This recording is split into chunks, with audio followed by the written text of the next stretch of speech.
Hey guys, welcome back to my channel. My name is Kay Pryor, and in today's video I will be showing you guys how to renew a DBA, also known as a fictitious name. When it comes to a DBA, you have to renew it every 5 years, so the date that you registered your DBA on, 5 years from then it will expire. Now it doesn't matter what month you renew your DBA on, just make sure you're filing it before December 31st because it will expire within that last year. When you're in your 5th year of having a DBA, you will start to get renewal notices in a mail from different companies, and they'll say you have to renew your DBA for X amount of price. Just ignore those companies because they overcharge you, and they also add in extra fees for something that is one, very easy and simple to do yourself, and two, cost efficient. So with that being said, let's jump right into the process. For the DBA renewal, you want to go to sunbiz.org, and I will also have the link down in the description box for you guys. Once you get on this page here, you will see fictitious name renewal.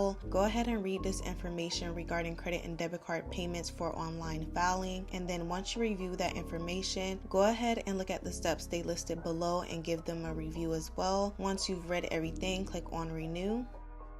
Now it's going to take you directly to this page here. On this page they do have a disclaimer, so go ahead and read that. Once you've read everything, go ahead and put in your registration number.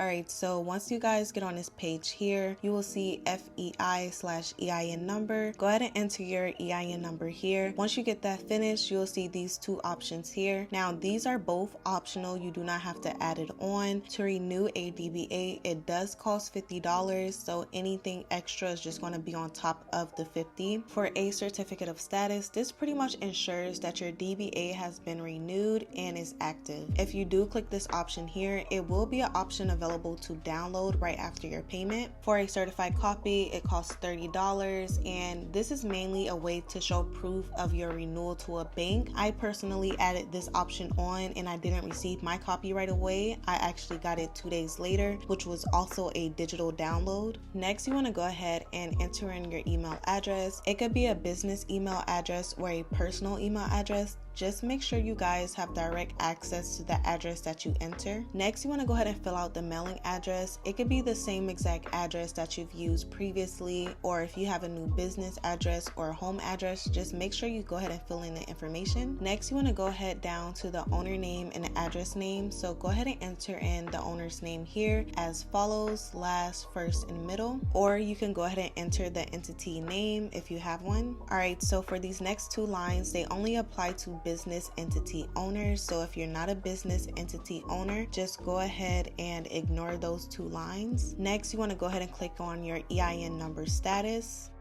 Once that is finished, go ahead and enter in the rest of the information here. Now for the sections coming up, if you have more than one business partner, go ahead and enter their information in here. If you do not have more than one business partner and it's just you by yourself, go ahead and ignore the sections below.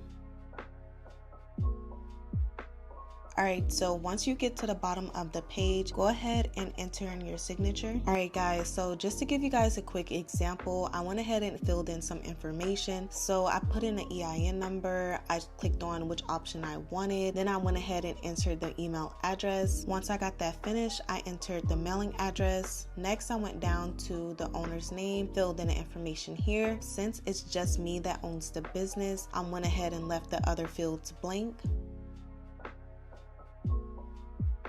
Then I added my signature here at the bottom.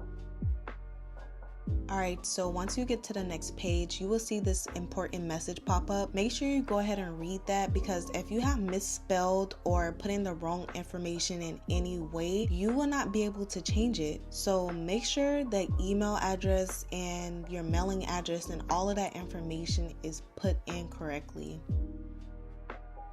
Once you press close, go ahead and just double check everything that you entered. Once you are sure that everything is completely done, everything looks good, go ahead and press continue. Once you get to this page here, you will see the cost of your filing fee. Go ahead and enter your card information if you're paying by card, or if you're using your Sunbiz account, go ahead and enter your information. They also have an option for checks if you want to pay by check. Whichever option you select, you'll go ahead and submit your payment, and that'll be the last step. Alright guys, so that's pretty much it for this video. Thank y'all so much for watching. I really do hope this was very helpful. Don't forget to like, share, comment, and subscribe, and I'll see y'all in my next one.